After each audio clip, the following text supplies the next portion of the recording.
खुद से जीतने वालों को मेरा सलाम। जब गौतम बुद्ध ने कहा, मेरे मरने के बाद मुझे गुरु मानकर मत चलना, तो वो आनंद की आंखें नम हो गईं। फिर तथागत ने भिक्षुओं से कहा, अगर आपके मन में कोई सवाल हो तो पूछ लीजिए, किसी प्रकार का संशय मत रखिए। लेकिन सारे भिक्षु चुप रहे। 3 बार तथागत ने प्रश्न पूछा, लेकिन सब चुप रहे। तथागत चले थे। पूरा जीवन आनंद ने गौतम बुद्ध के साथ रहकर उनकी सेवा की। one दिन जब तथागत काम कर रहे थे, तब कुटिया के बाहर से किसी के रोने की आवाज आई। तथागत ने आनंद से पूछा, भर कौन है जो इस तरह व्याकुल होकर विलाप कर रहा है? आनंद ने कहा, भद्रक रो रहा है, वो आपके दर्शन के लिए आया है। गौतम बुद्ध ने कहा, उसे तत्काल मेरे पास ले आओ। भद्रक जैसे ही कुटिया के अंदर आया, वो गौतम बुद्ध के पैरों में सिर रखकर रोने लगा। गौतम बुद्ध ने स्नेह से पूछा, क्या बात है बस?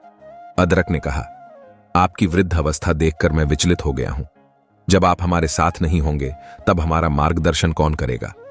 भद्रक की बात सुनकर गौतम बुद्ध मुस्कुराए और बड़े ही स्नेह से सिर पर हाथ फेरकर बोले, भद्रक, अपने दीपक स्वयं बनो। ज्ञान का प्रकाश तुम्हारे भीतर ही है, उसे बाहर मत खोजो। अज्ञानी लोग ज्ञान और शक्ति को बाहर खोजने का प्रयास करते हैं। वे केवल भटकते रहते हैं और उनके हाथ हमेशा खाली रहते हैं। जबकि वचन कर्म से एकनिष्ठ होकर उचित मार्ग पर चलने वालों को कभी संदेह नहीं होता और लक्ष्य भी प्राप्त होता है। तथागत के शब्द भद्रक के हृदय में उतर गए। उसके संजय शांत हुए और उसे संतोष प्राप्त हुआ। इसके बाद तथागत संघ के साथ यात्रा करते हुए पावा नाम की जगह पहुंचे। इस समय तथागत की तबीयत कुछ ठीक नहीं थी। यहां तथागत एक लोहार कुंडा कुमार पुत्र के आमों के बगीचे में ठहरे कुन्ना ने तथागत और भिक्षुओं को खाने के लिए मीठे चावल, रोटी और मशरूम दी। गौतम बुद्ध ने मीठे चावल और रोटी तो संग में बंटवा दिए, लेकिन मशरूम किसी को नहीं दिए। उन्होंने थोड़े से मशरूम खाए और बाकी जमीन में गढ़वा दिए, क्योंकि उन्होंने समझ लिया था कि इसे कोई और बचा नहीं सकता। मशरूम खाते ही वे बीमार हो गए।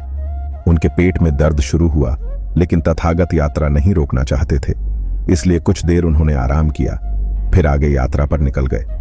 अंत में कुशीनगर पहुंचे और आनंद से बोले, मेरा जन्म 2 साल वृक्षों के बीच हुआ था, इसलिए अंत भी 2 साल वृक्षों के बीच ही होगा। अब मेरा अंतिम समय आ गया है। इतना सुनते ही आनंद रोने लगे। आनंद, ओ गौतम बुद्ध ने कहा, जो चीज उत्पन्न हुई है वो मरती है।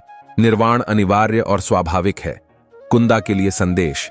तथागत ने कहा, आनंद, एक ऐसा समय आएगा जब लोग मेरी मृत्यु का दोष कुंदा को देंगे कि तुम्हारा भोजन करने के बाद गौतम बुद्ध नहीं रहे। वो भी खुद को बोसेगा और जीवन भर पछतावा करेगा। इसलिए आनंद, जो मैं बात तुमसे कहूंगा, तुमको ना से ये सारी बात कहना। ये सारी बातें सुनकर उसके मन का दुख और पीड़ा कम हो जाएगी। तुम कुंदा से कहना, मित्र कुंदा, यह तुम्हारा सौभाग्य है कि तथागत ने अपना अंतिम भोजन तुम्हारे हाथों से लिया और फिर भी महापरिनिर्वाण को प्राप्त हुए। क्योंकि 2 तरह की भिक्षा है जिनका सर्वोच्च कोटि का फल मिलता है। एक वो भिक्षा है जिसे ग्रहण करने के बाद तथागत ने निर्वाण प्राप्त किया था, और दूसरा जैसे ग्रहण करने के बाद तथागत ने महापरिनिर्वाण प्राप्त किया। इसलिए कुंडा ये करने का कारण नहीं है, बल्कि इस कदम से तुम्हारा जीवन लंबा, स्वस्थ और सुंदर होगा और तुम्हारा अगला जन्म भी बहुत अच्छा होगा। आनंद, जब तुम कुंदा से ये कहोगे तो उसके मन का पूछ हल्का हो जाएगा। आखिरी संदेश। इसके बाद तथागत ने भिक्षुओं को संबोधित करते हुए कहा, कोई संदेह हो तो मुझसे प्रश्न करिए, ताकि बाद में पछतावा ना हो कि तथागत सामने थे और हम उनसे कुछ पूछ न सकें। भिक्षु शांत रहे। तथागत ने फिर 2 बार और यही प्रश्न पूछा, फिर भी भिक्षु शांत रहे। जब गौतम बुद्ध ने उनसे कहा कि हो सकता है कि गुरु के प्रति सम्मान प्रकट करते हुए आप अंतिम समय में कोई प्रश्न नहीं कर रहे, ठीक है, आप ऐसा मानिए कि एक मित्र है, दूसरे मित्र से बात कर रहा है, ऐसा मानकर मुझसे प्रश्न कीजिए। भिक्षु फिर भी चुप रहे। आनंद ने तथागत से कहा, भंते, मुझे पूर्ण विश्वास है कि यहां एक भी ऐसा भिक्षु नहीं है जिसे बुद्ध मार्ग या अभ्यास को लेकर कोई संदेह या उलझन हो। तथागत ने कहा, प्रिय आनंद, तुम तो विश्वास से कह रहे हो, लेकिन मैं तो जानता हूं कि यहां उपस्थित सभी 5 भिक्षु सहयोग है और सभी मुक्ति पाने वाले हैं। इसके बाद भगवान बुद्ध ने आखिरी उपदेश दिया। तथागत ने कहा, मैं आप लोगों को केवल रास्ता दिखा सकता था, मैं अब आप लोगों को प्रेरित करता हूं। बालू, आगे बढ़ूं। जितनी भी चीजें आपने पकड़ी डीएच रखी है, ये सब जाने वाली है, सब नश्वर है। मन पर पूर्ण विजय पाने के लिए पूर्ण निष्ठा और ईमानदारी से उद्यम करूं। दोस्तों, इन वाक्यों में महत्वपूर्ण लहसन छुपे हुए हैं। सबसे पहले इन पर मन एनसी यानी नश्वरता। तथागत कहते हैं कि दुनिया में हर चीज, हमारा शरीर, अनुभव, ज्ञान, पैसा, प्रसिद्धि, हार, जीत, ये सब कुछ नश्वर है। ये सब मिटने वाले हैं। हम केवल पसंद या नापसंद के चलते यानी अहंकार के चलते इन चीजों को पकड़े रहते हैं। इसलिए डर, चिंता और मन के विचारों में फंस जाते हैं। इसी को दुख कहते हैं।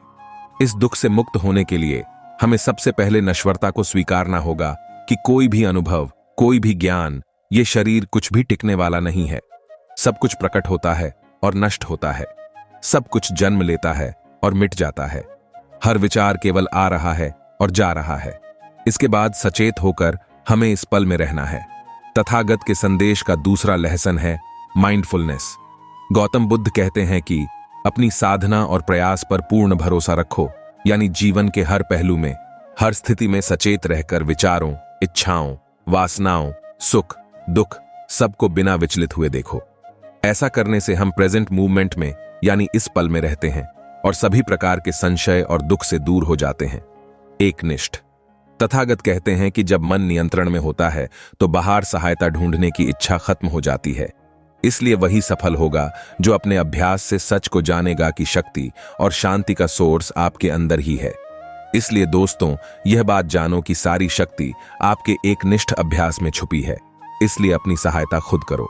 इंसानी चेतना की 4 अवस्था होती है।